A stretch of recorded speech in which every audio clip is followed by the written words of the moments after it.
Welcome to the General's Gentlemen. Ladies and gentlemen, hello and welcome back to Command & Conquer 3, Kane's Wrath. We hope you're well. We're going fairly well. There's a couple of games we want to cast, but they're not being very nice to us at the moment. And our patience with replays declines the later in the day that it gets. So Yeah, and see, our schedules don't overlap that well, but even if they did, it's so hot now, and just daytime casting in the middle of summer is just like not good, you know? Australia is a dangerous place. Because we don't actually have air conditioning in this house, we just have pedestal fans, and we can't use pedestal fans while recording because it'll be super obnoxious. But anyway. Alibaster is our nod. Well, rather, WeGothRock is the nod, and his opponent Alibaster is the black hand. Ah, right. No, sorry. Yeah, I had the wrong selection thing. My bad. Good. Yes, he is indeed the black hand. So, Small Town USA is the map of choice. Two very safe Tiberium spikes, having been capped up by both players. I don't see the point of these Tiberium spikes.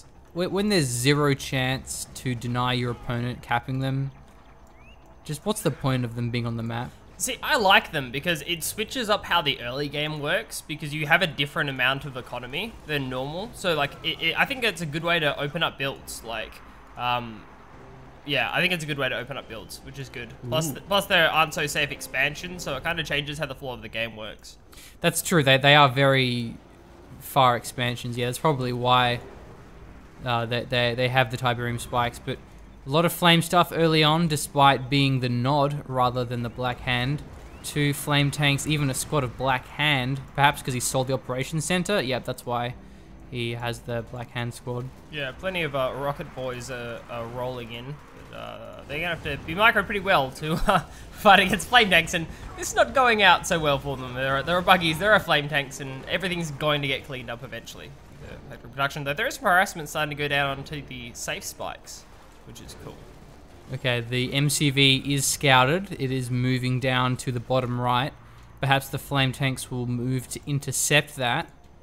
The center of the map is empty. There really isn't anything there. They're actually going to lose this Tiberium spike due to the black disciples giving those the black hand model onto the Cabal squad. Burn it down pretty quickly. This is really good scouting still. So what the harvester count is. There are a lot of buggy bikes rolling in now from WeGothRock. Interesting, they're not actually going to look for MCV harassment. They're going straight for They're going straight for harvesters and scorpions. The flame tank as well going for the base, but the scorpions are fighting him. But the scorpions can't defend both the flame tank, defend against the flame tank and the bikes. One more scorpion tank comes out, that might be really important, and the repairs. Okay, the war factory survives for now, but the bikes need to retarget that. There it is, the war factory's down. No more scorpions can be produced, but there is a lot of infantry on the field. Man, if only that came down a tiny bit earlier. Harassment on the other side of the map as well. Another factory! Yes, no repairs going down. Well, I think that play's probably a little bit late in terms of the repairs. If Alibaster's one survived, another Scorpion would have rolled out. It would have made that hold much easier. Even one Scorpion. Oh no! That's not what you want. Now, packing the MCV up means the flame tank does less damage. But the bikes are here as well, so with the bikes on the field, it definitely has to deploy. Does get burnt down to the ground, so no more MCV on the field. But looks like the MCV has been sold off here as well. So we're in a pretty funky game at the moment. A bit of an all-in at this point with a lot of bikes and buggies. WeGothRock's trying to push a bit of advantage, hunting harvesters at the moment. I don't think anything can get restarted here now for Alibaster. He's on Is Everything for both of our players. Still Tiberium spikes collecting money for both players, though only one for WeGoth. A couple of the bikes are going to be cut off here. Good stuff from the Cabals. Well, what a funky game this has been. There's actually a squad of black hand, however, they can get crushed by the harvester. A couple of them getting knocked down, but Flavor model is flaming. There we go. Yeah, nice crushes. Pretty sure Alibaster is going to have this one. There's plenty of infantry still available on the field. Those harvesters have a really high rotation speed. They're super fast. They're not at all like the supply trucks or the dozers in 0 hour that are really quite clunky to use. I think actually in a fun way.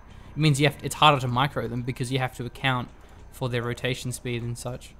WeGothRock's potentially biting off more than they can chew in terms of throwing those bikes and buggies across the map. Maybe the all-in was not the right call, though it did allow him to get the MCB snipe.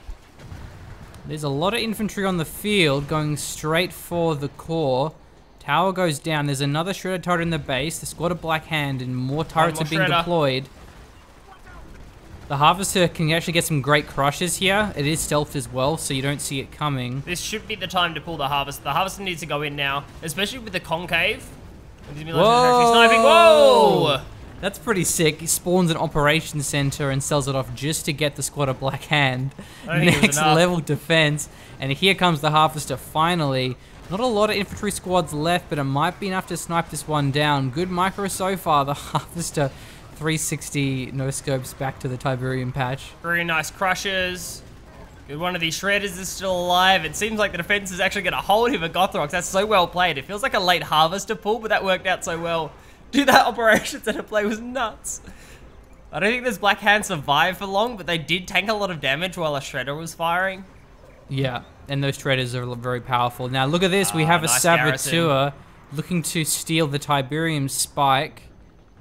Going for the War Factory or even a Refinery would be ideal, Yeah, but that'd probably be better. Seems a bit too risky for me, especially given how important these spikes are. It's like, I mean, you got to expect WeGothRock to be watching, right? Like playing with these harvesters. Saboteur's playing to the trees to make it less obvious where it's coming from. You actually can use that as a bit of cover. The militants are coming. So there is a announcer. It's enemy engineer detected. Yeah. So you don't have to have super good map awareness to actually see that one coming. Same with the enemy commando detected in 0 hour, for example. But looking at the economy count, we have 3 harvesters just now being finished up by WeGoth, and his opponent, Alibaster, only has 1 harvester. So he's in a bit of a desperate situation, which is why he's still sending out another engineer. But he actually got the cap on the Tiberium spike, so that will help equalize things. So there's 3 spikes to 0. Harvester's going to be rolling in. Flame Tank manages to come out, but is instantly taken down. Alibaster deals with that one. WeGothRock still trying to hold another shredder turret, gets thrown down. I really love this garrison control.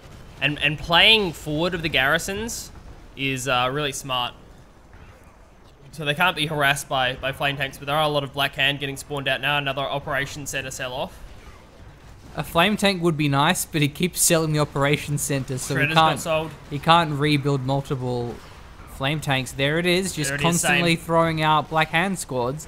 Seems to be holding the line for now, and with 3 harvesters, holding the line is all he needs to do. Yeah, surely we can see more crushes coming in here from. So at least one of these harvesters should be able to get thrown in to the engagement. There we go, there's one. I think it's worth throwing this one away. They can run to the building. Nice save. Nice save. Has some buggies, but they're not doing much. Still only a single harvester, so committing to the aggression.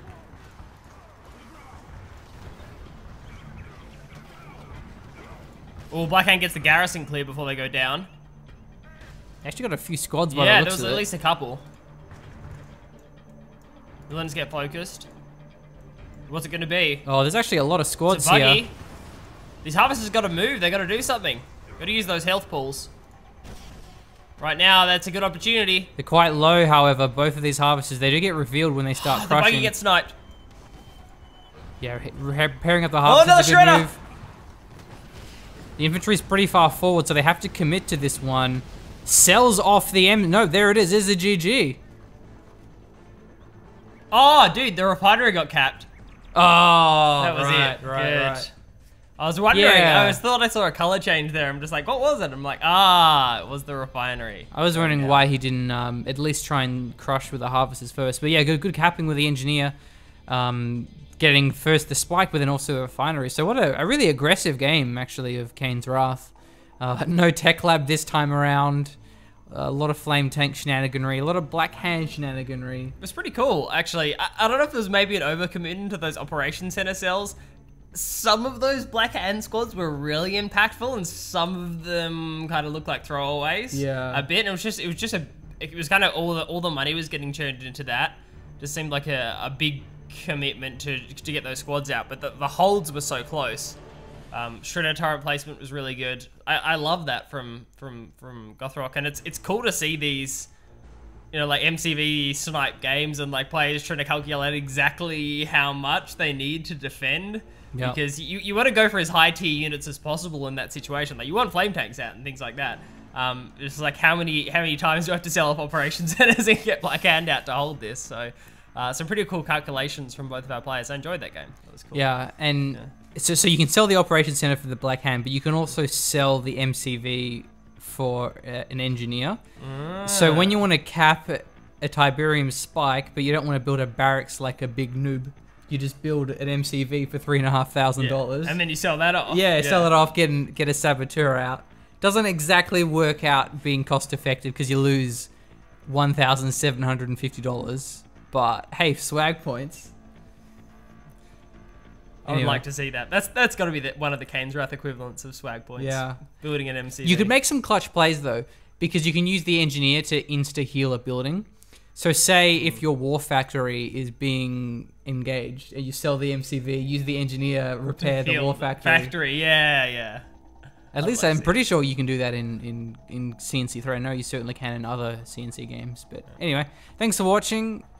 And subscribe for more CNC3 content. We do love this game, as all other CNC games. We do indeed. And there'll be more coming at you very shortly, as soon as Blake's back. Blake's back? Blake's back soon. A couple of days.